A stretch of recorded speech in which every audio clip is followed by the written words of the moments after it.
Right, guys, so start prepping now what you think you should be having tomorrow and what way you're going to structure your meals. So, for example, actually try and consciously think about, right, what am I going to have for breakfast, lunch, and dinner, and what snacks are available to me. One of the biggest mistakes that people make is not being prepped for this, because if you need to grab something on the go, keto is very difficult. Right? Everything's normally bread or carbohydrate based. So what am I going to have available? So really sit down and think about this.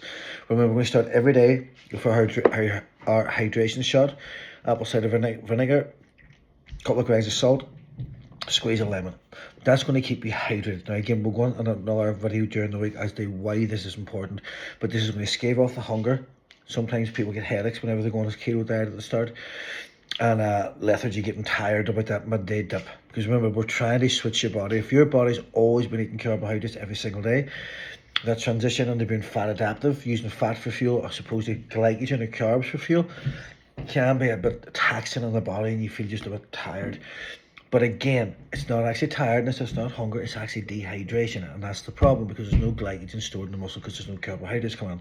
So we need to keep yourself hydrated.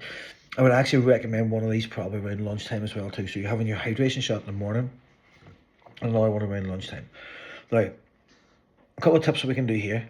Right, if you're someone who has a large appetite, remember, when we do keto, we should not really need to count calories. Now, I know straight off the bat that there's a few of you who have huge appetites and can probably still overconsume calories, even though there's no carbohydrates there. So there's a couple of things we can do here. One, we can actually track and make sure that we don't go over that number that we need, but we still don't eat carbs. Another thing we can do is that we can front load with a protein shake. Now, we do this for intermittent fasting. Before our first meal, we front load with a protein shake and make sure that we stave off hunger. Right, it's very, very, very filling, and we're getting loads of protein. So if you're someone who still finds, do you know what, even though I'm going keto, I still overeat, I still consume massive amounts, have a protein shake, just one scoop, literally about 15 minutes before your meal, 10 minutes, 15 minutes before your meal. You'll not be long in putting the knife and fork down, because you'll just be full up, right? So again, we're getting loads of protein. Don't worry about the protein, the amount of it. You can't take too much, but we want to curb that appetite.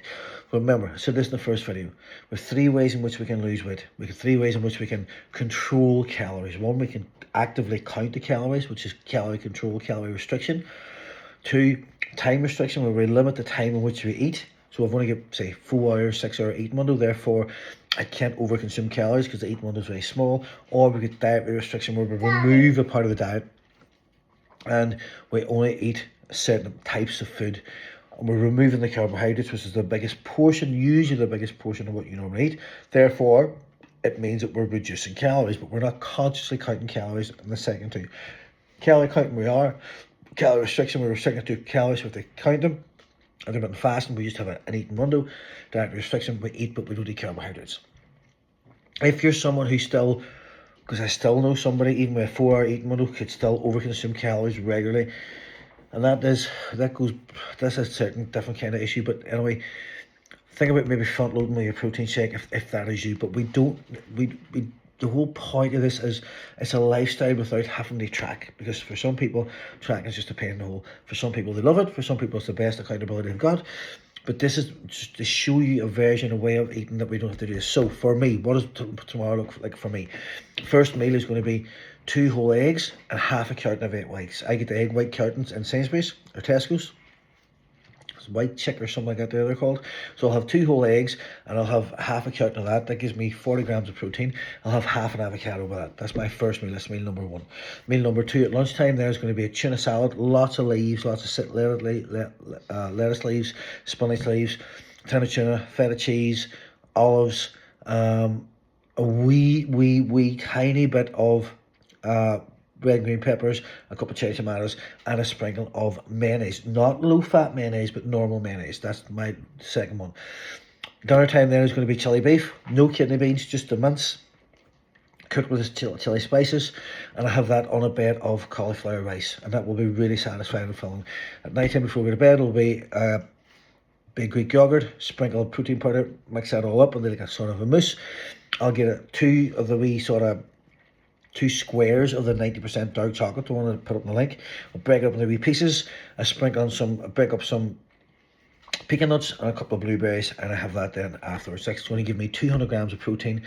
I don't count anything else. For me personally, I need to get my protein in because I'm training twice a day, 6 days a week. For you, don't worry too much about it, but that's going to give me 220 grams of protein. If I feel peckish during the day, I'll have a protein shake in there as well, and I'll also probably have a protein bar, one of the grenade bars. I said in the first video, see the grenade bars, they're about 250, 275. They're far too expensive to buy. If you go on the TikTok shop, I'm not a big TikTok user at all in any way whatsoever, but in the TikTok shop, you can buy a box of those grenade bars for £13. Probably maybe a bit cheaper in some of the places.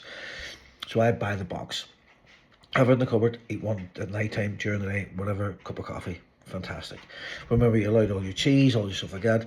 And what I want you to do tomorrow, folks, is I want you to start posting up your meals. Take a picture of your breakfast, put it up. Take a picture of your lunch, put it up. Take a picture of your dinner, put it up.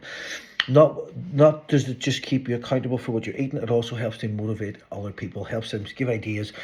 Because one of the big reasons that stops everybody in every diet, no matter what type of diet they do, is I'm bored, I don't know what else to eat, I'm afraid I'll eat the same food. Which for me that doesn't make any sense. I eat the same food every single freaking day because I have a goal. My objective is my goal. Like, I have £3 to lose now in the next 2 weeks. Take me down to my 14 stone target. I do not divert from my diet. My food is the same every single day. Monday, Tuesday, Wednesday, Thursday, timing, everything is exactly the same. So I can manage it very easy. I know this is what people always say, I'm bored, I'm fed up eating the same food, and how do you eat eggs every day? Because it's fuel. That's all it is for me. So try and get yourself in this mindset of it's the goal that we're looking for, not, oh, I need tasty, lovely food and this and that. The food is nice, the food is tasty, the food is abundant, you have loads of it. Have gratitude for it, but stop complaining about food being fucking boring and I'm eating the same thing over and over again. Watch now, you might lose some weight. Anyway, post them all up, and have any questions, don't hesitate to let me know. But sit down now and start thinking about, right, how am I structuring this? Remember, we don't want to count calories, we don't want to count macros, we don't do anything, but we just don't want to have any carbohydrates. If you're still unsure about what carbohydrates are, I'll put a wee list on now. Yes, honey? I know. Say hello to Lily. Say hi. And I'll see you all tomorrow.